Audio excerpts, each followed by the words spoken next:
Hello friends, आप सभी का स्वागत है आपके अपने चैनल जीएस फिजिक्स क्लासेस पर। पिछले वीडियो में हमने पढ़ा है कि किस प्रकार से किसी पदार्थ को आवेशित किया जाता है, आवेशन की कितनी विधियां होती हैं, ये पिछले वीडियो में हमने पढ़ा है, जिसमें एक विधि के बारे में हमने पिछले वीडियो में चर्चा कर चुके हैं। अब यदि अपने बात करें कि आवेशन की कौन कौन सी विधियाँ हैं, तो फर्स्ट विधि है घर्षण विधि, जिसके बारे में हमने पिछले वीडियो में चर्चा कर ली है। सेकंड विधि जो है वो कांटेक्ट मेथड है, यानी कि संपर्क विधि। थर्ड विधि जो है वो प्रेरण विधि है। अब सबसे पहली विधि जो है वो घर्षण विधि है। वो इस प्रकार से हमने उसके बारे में चर्चा की कि जब दो कुचालक वस्तुओं को आपस में घर्षित करते हैं तो दोनों वस्तुओं पर विपरीत प्रकृति का आवेश आ जाता है। यानी कि हमने एक कांच की छड़ ली, वो भी कुचालक है, और एक रेशम का कपड़ा लिया, वो भी कुचालक है। जब इन दोनों को आपस में घर्षित करते हैं तो कांच की छड़ पर धनावेशित और रेशम के कपड़े पर ऋणावेश आ जाता है। ये दोनों आवेश बराबर मात्रा में होते हैं। ऐसा ही हमने उदाहरण और लिया है बाल और कंघी। कंघी पर धनावेश आ जाता है और बाल पर ऋणावेश आ जाता है जब दोनों को आपस में घर्षित किया जाता है। कंघी पर उतना ही धनावेश आता है जितना बाल पर ऋणावेश आता है। अब अपने आगे बढ़ते हुए नेक्स्ट विधि जो है वो हमारे पास है कांटेक्ट मेथड, यानी कि संपर्क विधि। संपर्क विधि में क्या होता है कि इसमें कम से कम एक वस्तु आवेशित होनी चाहिए। यहाँ पर इसकी परिभाषा के अनुसार कि जब एक आवेशित वस्तु को किसी अनावेशित चालक वस्तु के संपर्क में लाते हैं तो वह अनावेशित वस्तु समान प्रकृति के आवेश से आवेशित हो जाती है। यानी कि आपके पास कम से कम एक वस्तु आवेशित होनी चाहिए और दूसरी वस्तु अनावेशित चालक वस्तु हो।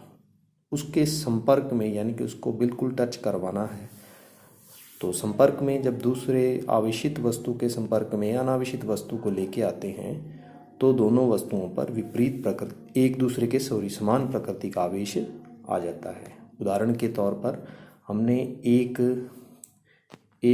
गोला ए लिया है जो कि धनात्मक गोला है, एक गोला बी लिया है जो कि उदासीन है। अब उदासीन गोले का तात्पर्य ये है कि इसमें पॉजिटिव चार्ज भी उपस्थित हैं, इसमें पॉजिटिव चार्ज भी हैं और नेगेटिव चार्ज भी हैं, लेकिन कुल आवेश यानी कि नेट चार्ज जो है वो इसका 0 है।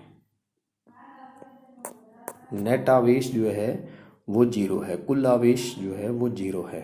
जब इन दोनों को आपस में कांटेक्ट करवाया जाता है, ए गोले को और बी गोले को आपस में कांटेक्ट करवाया जाता है, तो उस स्थिति में जो गोला ए है उस गोले के जो पहला भाग है उस पर धनावेश इस प्रकार से उपस्थित हैं, तो ये धनावेश इधर यदि एकत्रित हैं और बी गोला जो है इसके ऋणावेश इधर आ जाएंगे और इसके बी गोले के जो धनावेश होगा वो इधर आ जाएगा। क्योंकि हमारे को पता है कि बी गोला जो है वो निरावेशित है, यानी कि इसका जो नेट आवेश जो है, यानी कि कुल आवेश जो है, नेट चार्ज या नेट आवेश कह सकते हैं, वो कितना है, हमारे पास 0 है। बी गोला जो है वो उदासीन प्रकृति का है और ए गोला जो हमने पहले से धनात्मक लिया है, पिछले पॉइंट के अनुसार हम देख सकते हैं। अब नेक्स्ट आगे बढ़ते हैं। यहाँ पर हम क्या देख रहे हैं कि जो बी गोला है, इस बी गोले का ये जो ऋणात्मक चार्ज है ये ए गोले के कुछ धनात्मक चार्ज के पास आ जाता है यहाँ पर इस प्रकार से। तो ये जो है एक दूसरे को उदासीन कर देंगे, एक दूसरे को उदासीन कर देंगे। तो इस साइड में धनात्मक आवेश और इस साइड में ये धनात्मक आवेश जो है वो एक दूसरे को प्रतिकर्षित करेंगे, यानी कि ए गोले का जो धनावेश कुछ मात्रा में वो इस एक पॉइंट की ओर रह जाएगा और बी गोले का जो धनात्मक आवेश है ये इस 3 पॉइंट की ओर रह जाएगा। अब नेक्स्ट हम क्या देखते हैं कि जब इन दोनों गोलों को अलग अलग कर दिया जाता है तो ए गोले पर प्लस आवेश आ जाता है और ऐसे ही बी गोले पर भी प्लस आवेश आ जाता है। तो हमारे पास जो बी गोला था वो उदासीन था और ए गोला था वो धनावेशित था। और संपर्क विधि की प्रक्रिया करने के बाद हम क्या देख रहे हैं कि ए गोला तो धनावेशित था पहले से ही और बी गोला भी क्या हो गया, धनावेशित हो गया। यानी कि ए और बी दोनों संपर्क विधि द्वारा समान प्रकृति के आवेश से आवेशित हो गए। तो ये संपर्क विधि है। अब संपर्क विधि के और भी हम उदाहरण ले सकते हैं। अब नेक्स्ट अपने विधि की बात करते हैं जिसका नाम है प्रेरण विधि। ये काफ़ी इम्पोर्टेंट मेथड है प्रेरण विधि। प्रेरण विधि में क्या होता है, प्रेरण विधि के अंदर आपके पास एक गोला यानी कि एक वस्तु अनावेशित होगी और दूसरी वस्तु धनावेशित होगी। संपर्क विधि में हमने क्या किया, संपर्क विधि में भी यही प्रोसेसिंग थी, लेकिन उसमें हमने दोनों को एक दूसरे से बिल्कुल स्पर्श करवाया था। लेकिन प्रेरण विधि के अंदर हम आवेशित वस्तु को अनावेशित वस्तु के साथ संपर्क नहीं कराते। तो इस स्थिति में क्या होगा, इस स्थिति में हम क्या देखते हैं, इस स्थिति में हम ये देखते हैं कि हमारे पास एक आवेशित गोला है और इस आवेशित गोले को एक कुचालक स्टैंड पर रखा है और इसके पास में कोई धनावेशित छड़ लेके आते हैं। तो देखते हैं क्या होता है। क्योंकि हमारे को पता है कि जो अनावेशित गोला है उसमें कुल आवेश 0 है। कुल आवेश कितना है, 0। यानी कि इसमें जितना पॉजिटिव चार्ज है उतना ही नेगेटिव चार्ज उपस्थित है। तो जब धनावेशित छड़ को इस गोले के पास में लेके आते हैं तो इस अनावेशित गोले में क्या प्रोसेसिंग होती है वो देखते हैं। जो अनावेशित गोला है उसका नेगेटिव चार्ज जो है, ये जो नेगेटिव चार्ज हमारे को दिख रहा है, ये नेगेटिव चार्ज अनावेशित गोले का जो नेगेटिव चार्ज है वो धनात्मक छड़ के पॉजिटिव चार्ज की ओर आ जाता है। यानी कि ये इन दोनों को एक दूसरे को क्या करते हैं, ये आकर्षित करते हैं। और इस गोले का जो पॉजिटिव चार्ज है, पॉजिटिव चार्ज इस धनात्मक छड़ से दूर चला जाता है। तो ये इस तरफ यहाँ पर एकत्रित, इस भाग में एकत्रित हो जाएगा, ये जिस प्रकार से हमारे को दिखाई दे रहा है। तो अब नेक्स्ट क्या होगा कि हम इसको क्या करते हैं कि जो ये हमारे पास जो धनात्मक आवेश है, इस धनात्मक आवेश को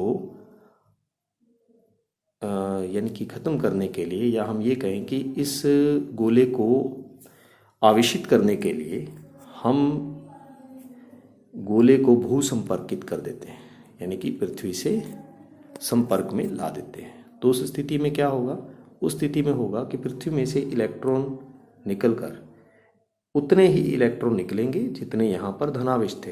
तो ये इलेक्ट्रॉन निकलकर इस धनावेश को संतुलित कर देंगे। तो इस गोले में जो है वो ऋणात्मक आवेश रह जाएगा और ये ऋणात्मक आवेश तब तक एक ही दिशा में होगा जब तक ये धनात्मक छड़ इसके पास स्थित है। अब हम क्या करेंगे, नेक्स्ट भू संपर्क को हटा देते हैं। भू संपर्क को हटा देते हैं तो ये ऋणात्मक चार्ज जो है, ये ऋणात्मक चार्ज धनात्मक छड़ की तरफ होता है। अब नेक्स्ट हम क्या करेंगे, इस धनात्मक छड़ को भी हटा देंगे। धनात्मक छड़ को हटाने पर ये जो ऋणावेशित चार्ज है, जो अनावेशित गोला था, उस अनावेशित गोले में जो ऋणावेशित चार्ज है वो ऋणावेशित चार्ज पूरे गोले में समान रूप से वितरित हो जाएगा। तो हम एक बार दोबारा देखें, हमने क्या किया था, यहाँ पर हमने एक धनावेशित छड़ ली थी। धनावेशित छड़ किसके पास लेके आए, अनावेशित गोले के पास लेके आए। अनावेशित गोले के पास लाने पर क्या हुआ कि जो अनावेशित गोले का पॉजिटिव चार्ज है वो धनात्मक छड़ से दूर चला गया और नेगेटिव चार्ज जो है वो धनात्मक छड़ की ओर आ गया। फिर नेक्स्ट हमने क्या किया, हमने इस अनावेशित गोले को भू संपर्क कर दिया। तो इलेक्ट्रॉन बाहर निकल के आए पृथ्वी से और इस धनात्मक आवेश को इन्होंने संतुलित कर दिया। अब फिर नेक्स्ट हमने क्या किया कि भू संपर्क को हटा दिया, तो ये गोला जो है वो ऋणावेशित हो गया। लेकिन अभी यहाँ पर ऋणावेशित चार्ज जो है वो धनावेशित छड़ की ओर है। अब इस नेक्स्ट अगले हम क्या करेंगे कि यहाँ पर हम छड़ को हटा देंगे। तो हटाने पर क्या होगा कि ये जो गोला है वो पूर्ण रूप से ऋणावेशित गोला बन जाता है। तो इस प्रकार हमने देखा कि यदि हम किसी आवेशित छड़ को या आवेशित वस्तु को किसी अनावेशित गोले या वस्तु के पास, जो कि चालक वस्तु है, उसके पास लेके आते हैं, तो वो अनावेशित वस्तु या गोला जो है वो आवेशित वस्तु के विपरीत आवेश से आवेशित हो जाता है। इस विधि को हम कहते हैं प्रेरण विधि। तो अब प्रेरण विधि के आधार पर ही हम एक क्वेश्चन लेते हैं। इसमें हमारे को बताया गया है कि सिद्ध करो, यानी कि प्रदर्शित करो कि दो धातु के गोले प्रेरण द्वारा विपरीत प्रकृति के आवेश से आवेशित हो जाते हैं। दो धातु के गोले प्रेरण द्वारा विपरीत प्रकृति के आवेश से आवेशित हो जाते हैं। ये एक गोला है हमारे पास, एक ये गोला है। ये गोले को हमने ए नाम दिया, इसको हमने बी नाम दिया। अब हम क्या कहते हैं, यहाँ पर हमने एक धनात्मक छड़ लेके आए, आवेशित छड़। ये दोनों जो है वो अनावेशित गोले हैं। अब हम इसका जो नेगेटिव चार्ज है वो धनात्मक छड़ की ओर हो जाएगा और इसका जो पॉजिटिव चार्ज है वो इधर एकत्रित हो जाएगा। ऐसे ही इसका नेगेटिव चार्ज इधर हो जाएगा और इसका पॉजिटिव चार्ज इधर एकत्रित हो जाएगा। अब हम यहाँ पर क्या देखते हैं कि यहाँ पर जो नेगेटिव चार्ज है, बी गोले का जो नेगेटिव चार्ज है वो ए गोले के पॉजिटिव चार्ज के संपर्क में है। तो इसलिए ये दोनों एक दूसरे को संतुलित कर देंगे, यानी कि एक दूसरे को निरावेशित कर देंगे। तो नेक्स्ट हम क्या देखेंगे कि धनात्मक छड़ ये हमारे पास है ही, ये ए गोला है, इसमें यहाँ पर नेगेटिव चार्ज आ जाएगा। और ये बी गोला है, इसमें इस तरफ जो है वो पॉजिटिव चार्ज आ जाएगा। ये हमारे पास बी गोला है। अब हम नेक्स्ट क्या करेंगे, ये जो हमारे पास कांच की छड़ है, इस कांच की छड़ को हटा देते हैं। तो ये हमारे पास ए गोला है जिसके इस तरफ जो है वो नेगेटिव आवेश है, और ये बी गोला है, इसके दूसरी तरफ जो है वो पॉजिटिव आवेश उपस्थित है। अब हम इन दोनों गोलों को अलग अलग कर देते हैं। अलग अलग करने पर क्या आता है, ये गोला ए है तो ऋणात्मक आवेश जो होगा वो पूरे गोले पर समान रूप से वितरित हो जाएगा। और ये बी गोला है, यहाँ पर जो धनात्मक आवेश है वो पूरे गोले पर समान रूप से वितरित हो जाएगा। तो प्रेरण विधि द्वारा हम क्या देख रहे हैं कि जब दो गोले जो कि अनावेशित हैं एक दूसरे के संपर्क में रखे हुए हैं और उसके पास, उसमें से एक गोले के पास यदि हम धनात्मक छड़ को लेके आते हैं तो वो दोनों गोले एक दूसरे के विपरीत प्रकृति के आवेश से आवेशित हो जाते हैं। ये क्वेश्चन में हमारे से पूछा था।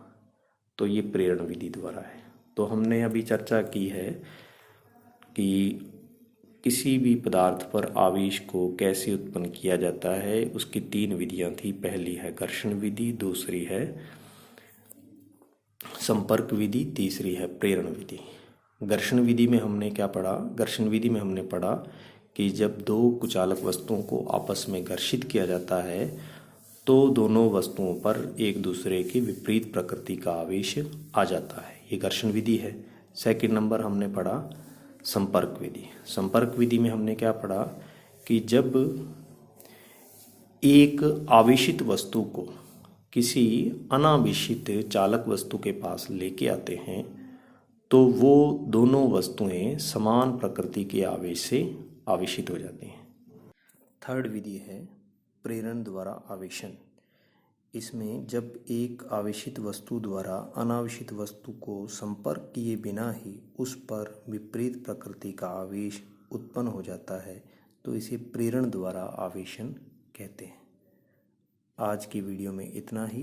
कल हम पढ़ेंगे, नेक्स्ट अगली वीडियो में हम पढ़ेंगे आवेश का मात्रक, आवेश की विमा और आवेश के गुण।